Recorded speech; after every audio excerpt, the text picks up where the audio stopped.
I know this is going to be one heck of an introduction for you. It's coming. It's coming. No, seriously, there's givers and takers in this world. Takers just take. They don't lose any sleep over it. But givers are compelled to give. And they almost don't want you to give to them because they know they're going to give back. And they're going to give back even more, right? This is that. We love to give to givers. Bijal's a giver, and he's going to give you a lot right now. Give him a big round of applause. Let me start. Okay. I do want to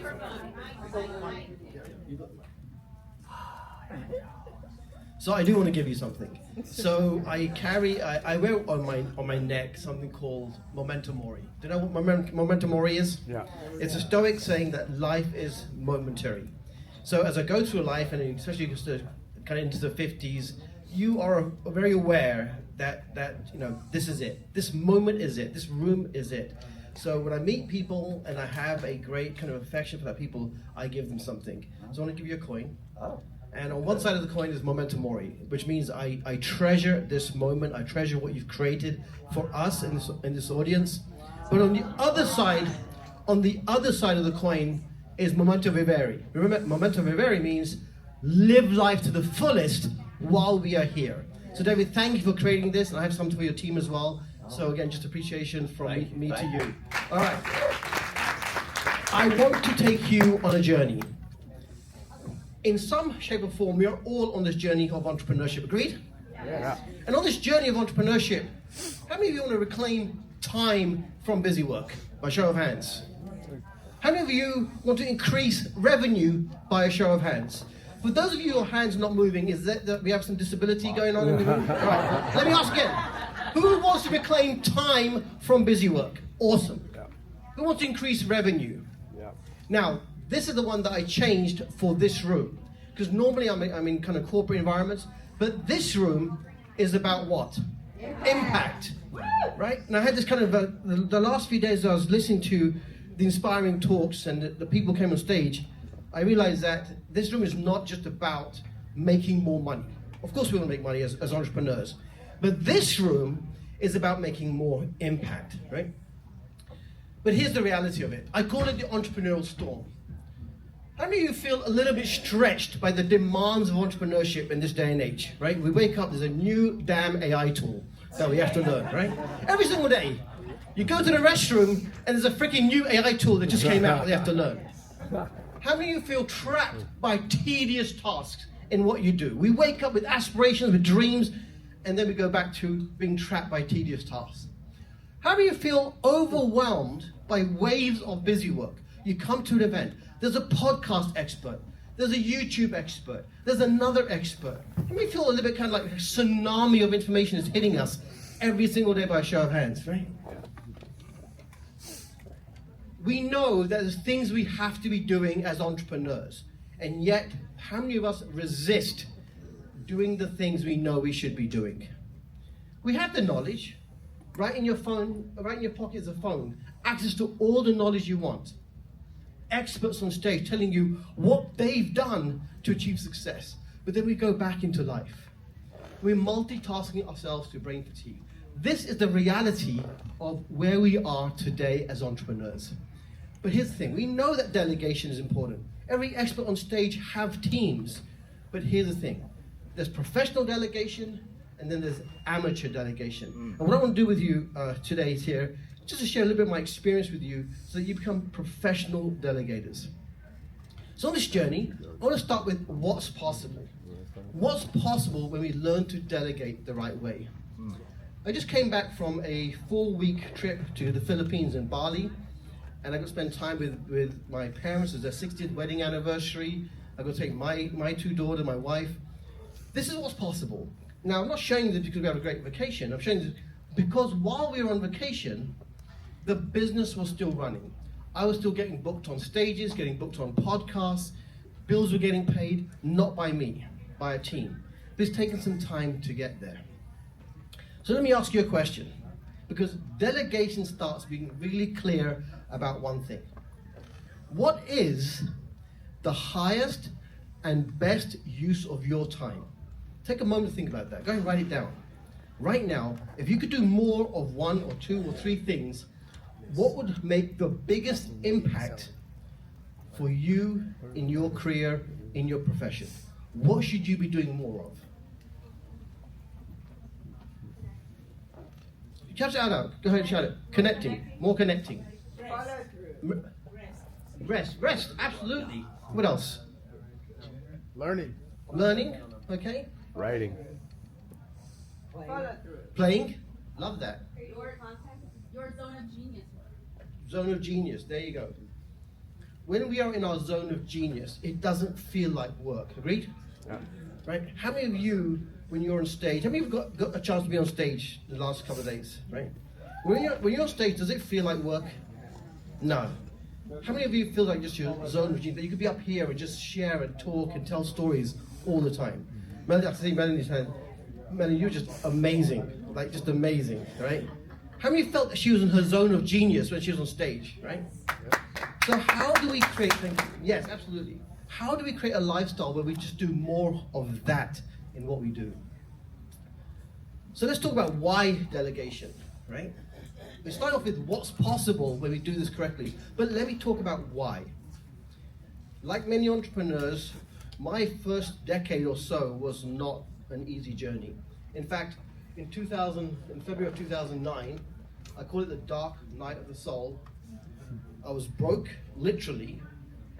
I was broken, my spirit was broken, and I felt basically beaten by this thing called entrepreneurship. Now, I am a graduate in aerospace engineering. This entrepreneurship stuff should have been fucking easy. But it wasn't. How many feel like that sometimes, right? I was going to all the motivational seminars. I knew how to walk on fire. I'd mastered that. I knew how to break boards. I could break arrows with my neck. But I wasn't making my business successful. I was stuck. I was struggling. And I was suicidal. In February of 2009, I felt that the $1 million life insurance policy was going to be my gift to my family. And I thought about it. I felt I failed. How could I, from an upper middle class family, where all my relatives were all doing well, be fucking broke? I read the books, been to the seminars. How many of you felt that, had a moment like that? Right? Maybe not suicidal, but just like, what the hell? What's going on? Around that time, I picked up this book, The 4-Hour Work Week. Any people read The 4-Hour Work Week? It introduced me to a few novel concepts. How to spend more time in your genius zone. Some people call it flow state. Right? As entrepreneurs, the more time we spend in our flow state, the more impact we're going to have. Next, delegation is vital for business. It's not a luxury, it's vital. Right? How can we possibly build multi-million-dollar success stories, have massive impact, if we are going from being marketing, social media, PR, sales, operations, customer support, delegate? We can't. There's just no way that with one person can do all these different roles in the business, right? So we need to delegate. Third is, this was the eye-opener. As a solopreneur, micropreneur, business owner, whatever it may be, we can now leverage the global workforce. Now remember, this is back in 2009. We can leverage the global workforce. And the number you'll hear talked about is about $5 per hour. It can go up from there, lower, a few people are lower. But essentially, we can leverage people overseas.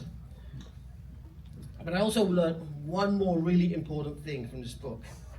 See, we entrepreneurs, we love to build shit. We are creative as fuck, right? Right? How many of us love creating stuff? We're passionate about that, right? Yeah. A little bit like relationships. We're kind of passionate in those first few months, right? Right?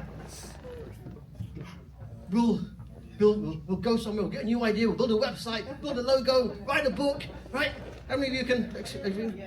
Here's what I realized though. I hated turning the frickin' wheel. Right? We built the printing machine. Everybody's got a printing machine. But you know what we hate doing? We hate that mundane, repetitive stuff, right? It literally kills our passion and it kills our business. I call it the morbid stuff. The mundane, the overwhelming, the repetitive, the boring, the I don't want to do that stuff, and the draining and difficult. See, everything I started, I killed. The moment I started to do this work, the moment and I was really unconscious about it, I didn't even realize I was doing it. Right? The moment I came out of the honeymoon period with starting something, and I was cranking the wheel, I was like, it's not working. I don't do that thing. I'm going to go join this company because this looks way more exciting than that, right? Rebuilt it, new website, new business card, new logo. Oh, I love creating new logos, right? How many domains do you guys own? Huh? My God, every time my wife, my kids say the domain to Dad, if we just had $100 for every domain you bought, we'd be millionaires. Right? Every domain represents an idea that never got off the ground. Right? But here's the thing. This is what I realized. We can delegate that stuff out, folks. We can delegate all that stuff out. So 2009, inspired by that concept, I started a small company with 3 VAs, and then went on to work for another agency. How many saw Davin Michaels in the room the other day? I worked with Davin for over a decade, building that company from 100 to 500 VAs. I got to speak on stage all around the world, teaching these concepts. In 2019, I felt the model was broken. I wanted to find a better way to help entrepreneurs. Now, when I say model is broken, let me explain. It's going to get a little bit technical here. There's going to be some numbers on the slide here. I apologize, and this is a very inspirational event here, so I apologize for the numbers, okay? Some charts coming up, I'm telling you right now, this is the engineering me kicking in here, right? So, when you see a dollar amount quoted by a company, understand that a small amount goes to the talent. Everyone follow? The rest of it is profit. Hey, nothing wrong in profit. We all have to make profit in business, right? What I had an issue with, though, was that many of the talent working for companies were getting paid as low as $1.50 to $2 per hour, while the companies were charging $8, $9, $10, $12 per hour. That's what I had an issue with. That the people who were doing the work were being kind of exploited, in my opinion. Right? And here's the other thing. They trapped you into what I call fixed monthly payments, which means that they had to hire people within a certain dollar range to make their profit vehicle work. Everyone follow? Yeah. I apologize for the math. So I thought, well, what if we could just pay the talent directly? What if we just start paying talent directly? We could pay them a little bit more. $1 more to them is massive in these countries. Everyone agree? Yeah. Right. Because that way, you as a client, you as the person hiring them can save money, they can make a little bit more money, and then basically everyone saves. Good idea? All right. So here's what we did. Hiring director has its own problems because we're not always trained to hire people overseas. We don't understand the cultural nuances, right? But so I basically built a team that now works in a direct hire model. So all of our clients, we have 200 clients around the world, pay the VAs directly, no markup fees, which basically means they're saving about $2,000 to $8,000 per year. Who likes to save money? A show of hands? Or two. To do that, we have an in-house professional hiring team. So my team do the hiring or help with the hiring process. And then what we do, though, is we bridge the knowledge gap. We provide support, advice, guidance, and education to both clients and to the VAs. Now, this may come as a shock to all of you. We entrepreneurs are not always the best at managing people. I'm not saying that's anyone in this room. I'm just saying, out of the 80% of people I work with, right, 80% of the challenges I see between VAs and clients is because of the entrepreneurs, right? But not in this room. I should make that really clear, right? So who are some of our clients? Tom Matson, Danella, Iman. Some of you may see or recognize these faces. These just represent just 3 of the clients that you might know in the industry. So that brings me on to the next path or next kind of milestone in our journey. How do we win at this game of delegation? Okay, so WIN is an acronym.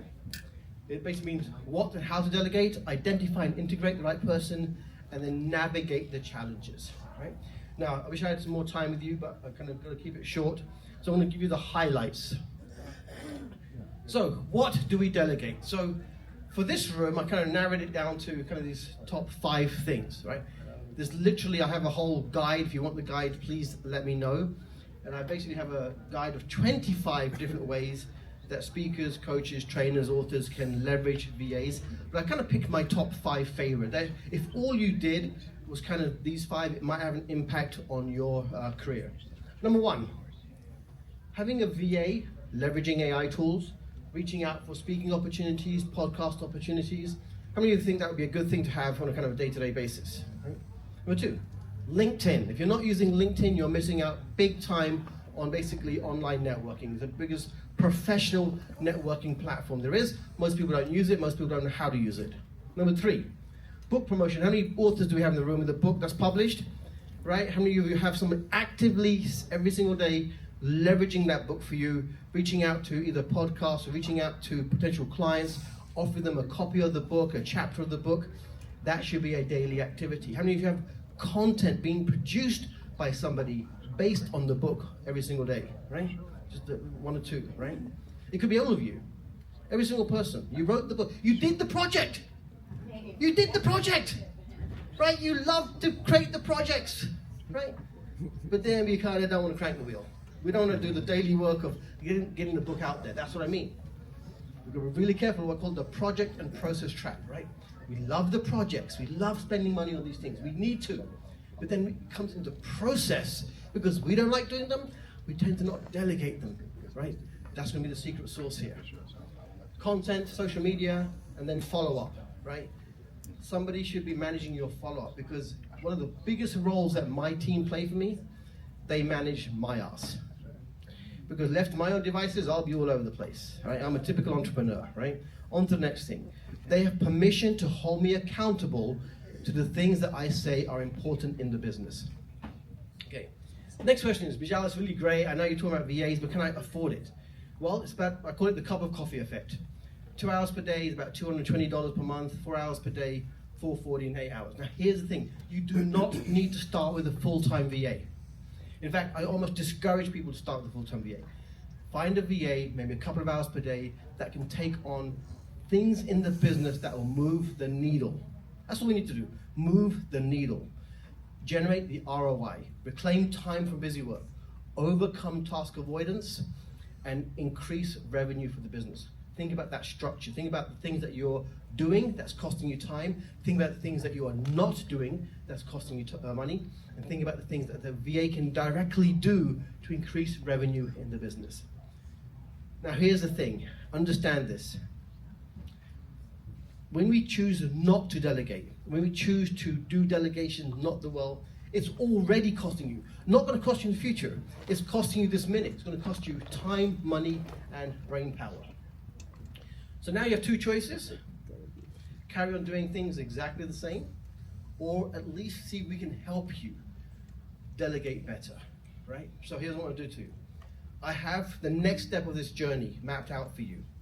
You're going to meet with my internal team, my own executive assistant and operations manager. They're going to guide you on a pathway. You're going to do a discovery audit based on where you are in your journey. Create an ROI, return on your investment delegation plan. They're going to help you prioritize what to delegate. You do not need to delegate everything. Just define the things that will move the needle in your business, help you define the roles and responsibilities, help you create a job description, and then recommend what kind of VA and EA that you need. At that point, you can take the blueprint and do what you want with it. You can go to another company, you can hire directly, or you can choose to work with us. So here's what I've got for you. I've got a little kind of gift. If you'd like to help with your business, with your delegation, I have the roadmap printed out for you. And just come up here and quickly grab one if you are interested. And there you go. I think you might need some more. Wasn't expecting this. Here we go. Thank you. Thank you. Thank you. Thank you. Thank you. Right. And then you bring the rest up for you. We have some more, right? That's the gift. But here's what I want you to do. Take action. This is my personal cell phone number. Just text me. It's not a bot. It's not an opt-in code. Just go ahead and text me and I will be the first person to guide you on the next step of the journey. Thank you so much. Yeah. Yeah. Thank you. You do good or what? Yes. So good.